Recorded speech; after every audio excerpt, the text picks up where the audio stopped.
It's like a tactical Spot anything? adventure game. Nothing. No one comes. No one dares come here and challenge us. Yeah, we strong. We got metal giants. Oh, be quiet.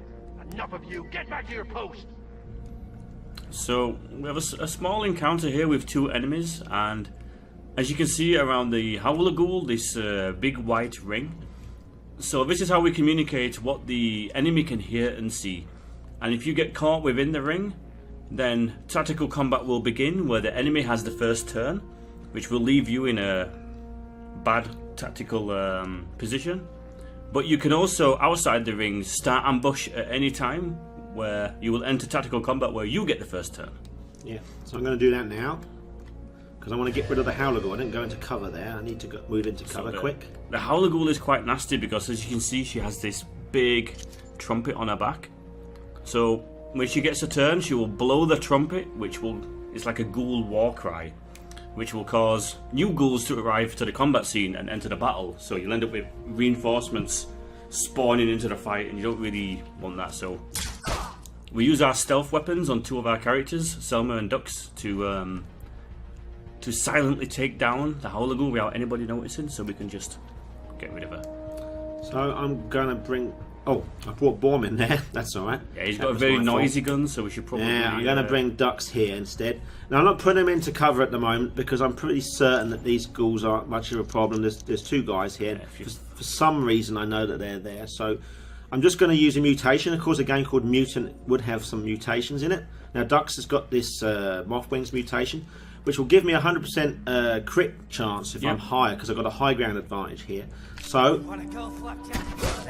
still not enough to get the Howler Ghoul, but I must kill her with the next move. So Bormin has got a shot in his... Now the other guy's going to hear me regardless, so I'm going to use this loud weapon. It doesn't matter to me. That's kind of okay, because then we've only got one ghoul to deal with, whereas if she survived, she would call in reinforcements and we would have many ghouls to deal with. Yeah. So this guy's coming. He's pretty small fry.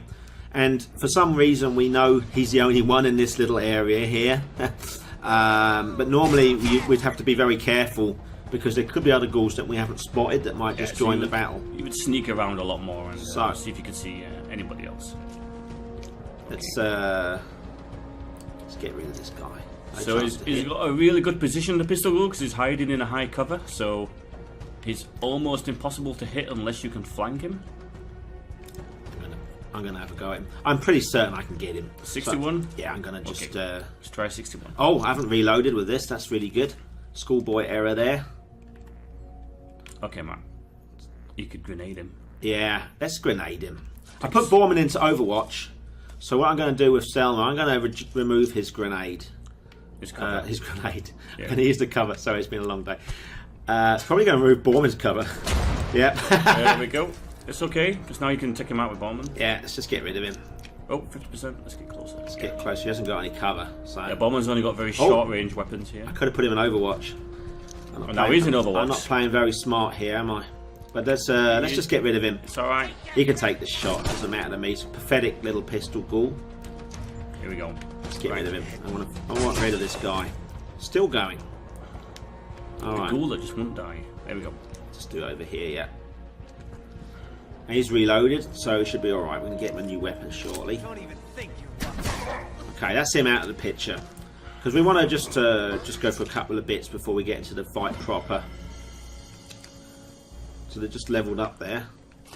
Yeah, so talking about leveling up, how we handle progression in the game is a little bit different. So as you level up, your group will gain points that you can use to buy mutations. And then when you've got the mutations, they're split into 3 groups. We have major, minor, and passive. And as you can see, in major we have 2 for Selma, minor we have 3, and passive we have 3. And at any point during real time, you can switch around which mutations are currently going to be active in tactical. Because different combinations of major, minor, and passive will be more useful against certain enemy types. And also for certain environmental things. So for example, if you're going into a bunker map, there's no point Dux taking his Mothwing mutation with him, because you can't really fly anywhere. Yeah.